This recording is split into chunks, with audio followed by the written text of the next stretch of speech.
that way. Buckfast isn't what it used to be. These are kind of getting into the realm. There are people that breed bees. That's what I do too. And Buckfast was a line of bees that was developed by Brother Adam at Buckfast Abbey in England. He was actually German or Austrian. I don't remember what he is, but he was in the English abbey. And he went around the world and collected semen from all kinds of bee races. And he came back and mixed them up and created a race that he really liked. And they were extremely gentle. They made a lot of honey. They were so gentle I could kick the colonies and not get stung. They were amazing bees. But this is the problem with bee breeding. As soon as the guy who spent 25 years breeding them dies, the stock goes to heck because no one can do it quite as well as he did. Now you still see people say they have Buckfast bees. What they have is bees that were derived one time 15 years ago from his bees, but they're not the same bee anymore. So again, I recommend starting with Italians, work them for a while, a couple of years, see if you like them or not, and then start experimenting with other stocks. But just get your legs under you with something that is known, and people in the South know this bee really well.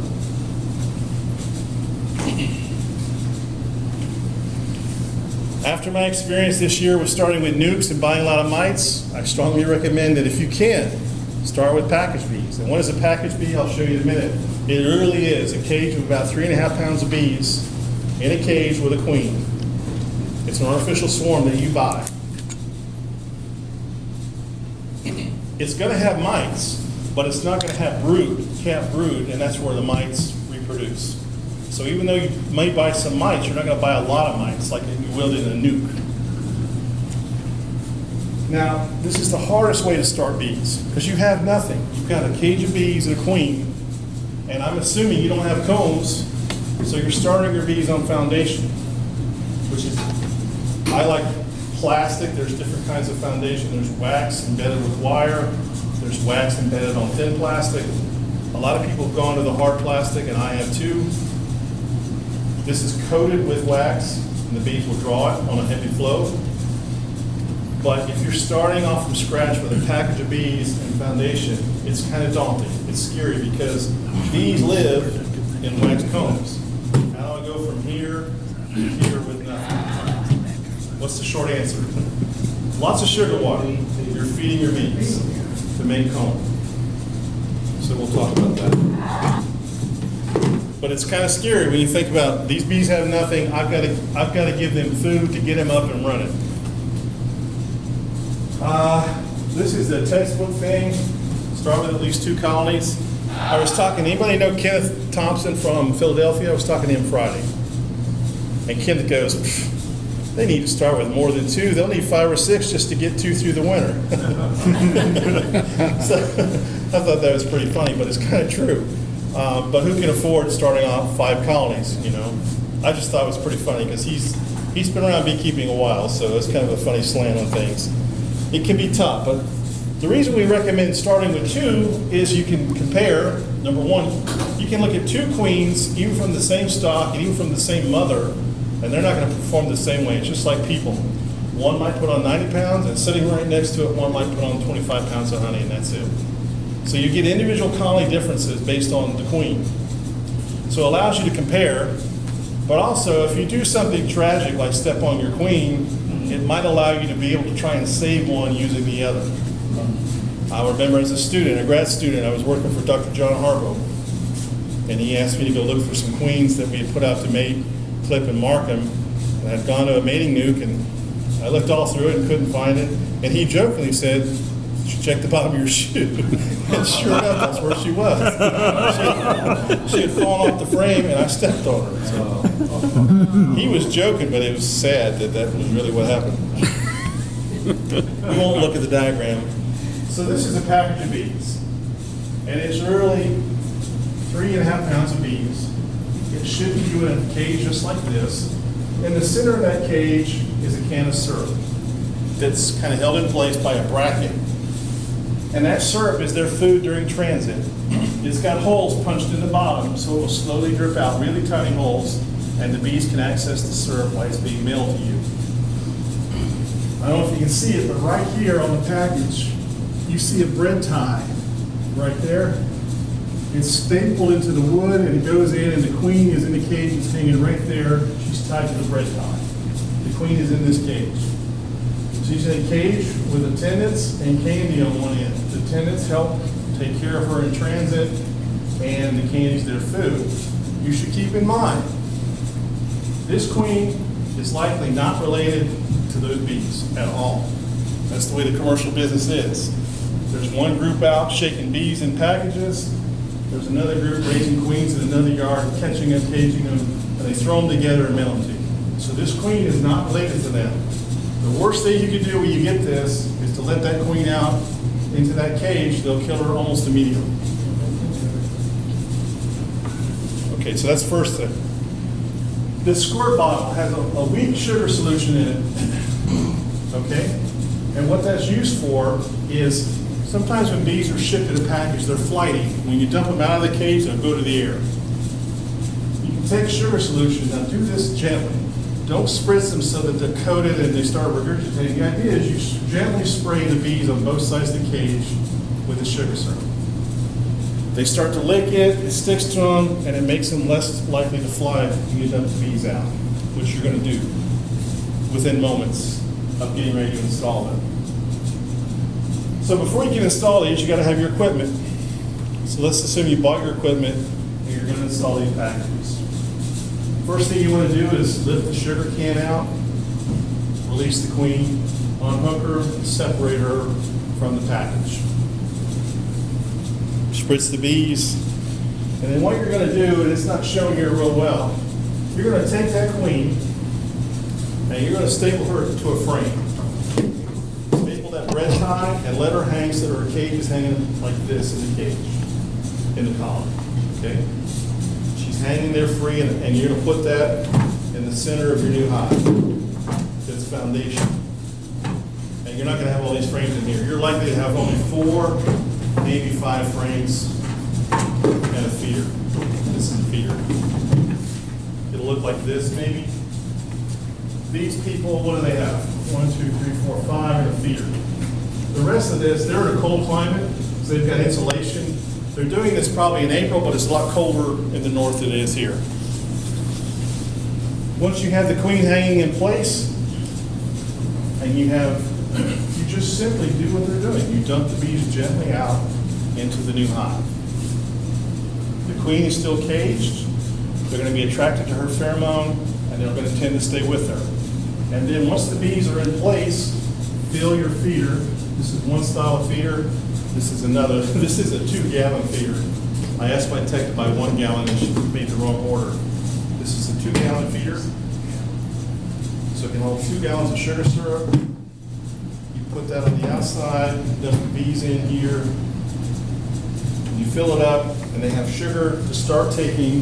This is foundation. Pass it around if you've never seen foundation.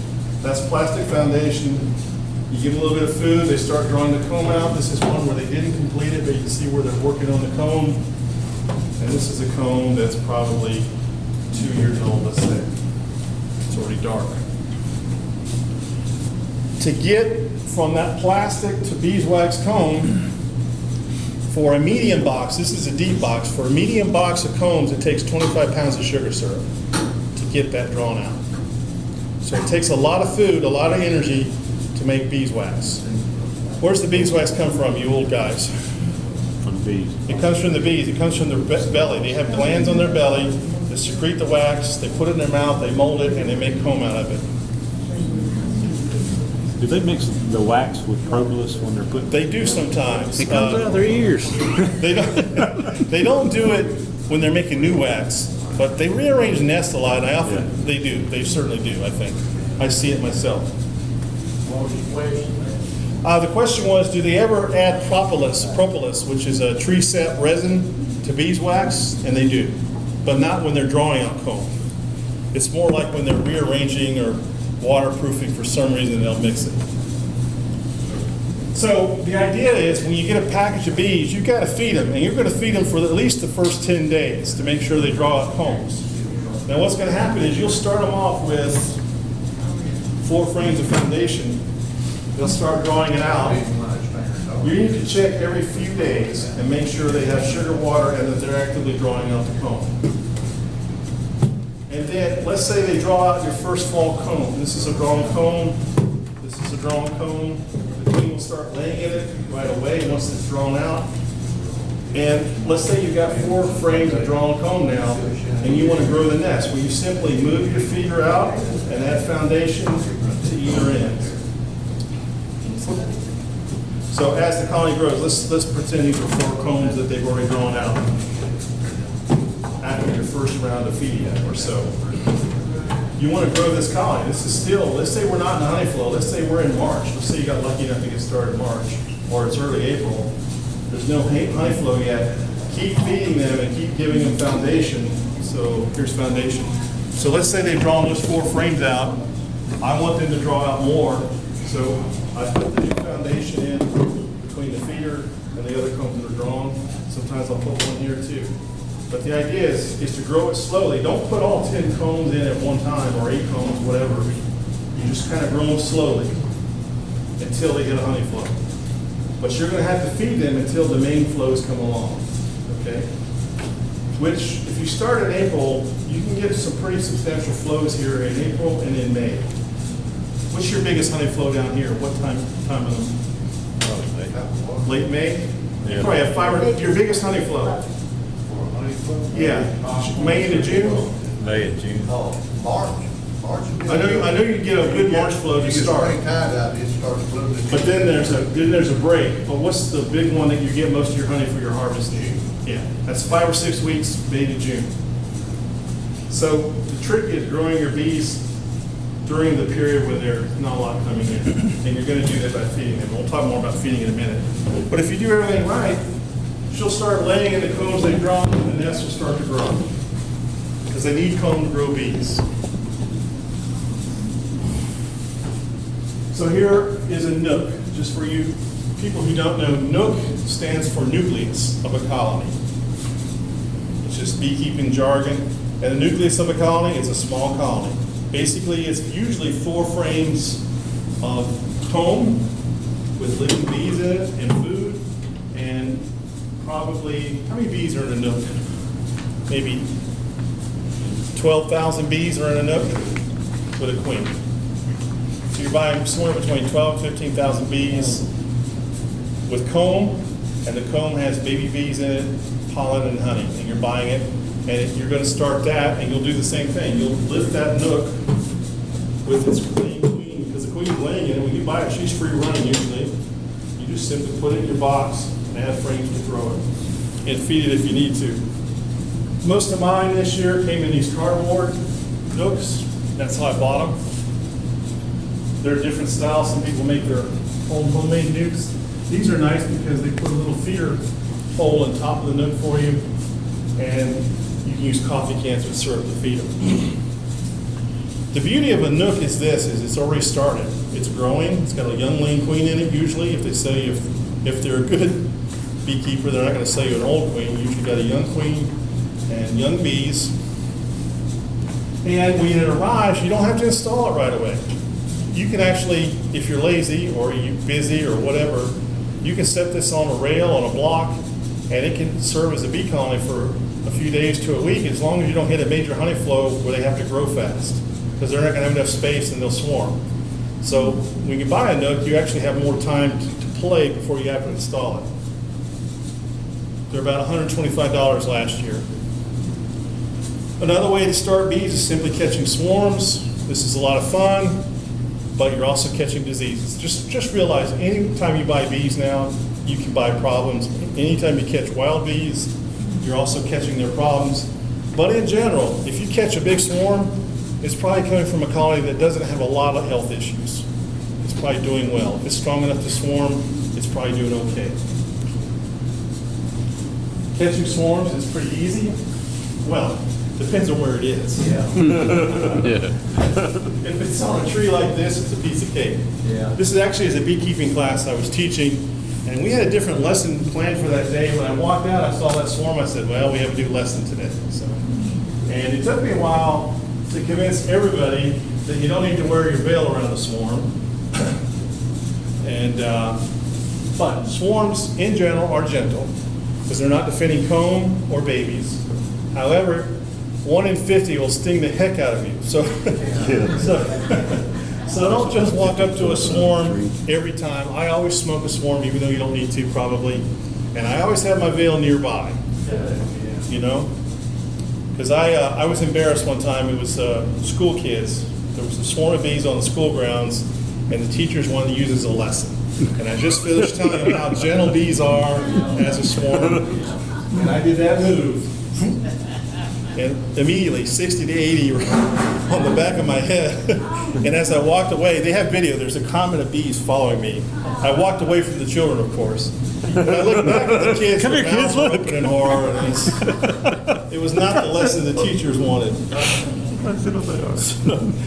So be careful with swarms. Usually they're gentle. Got stomped out on the playground. I've had a lot of embarrassing stories of swarms. One time a man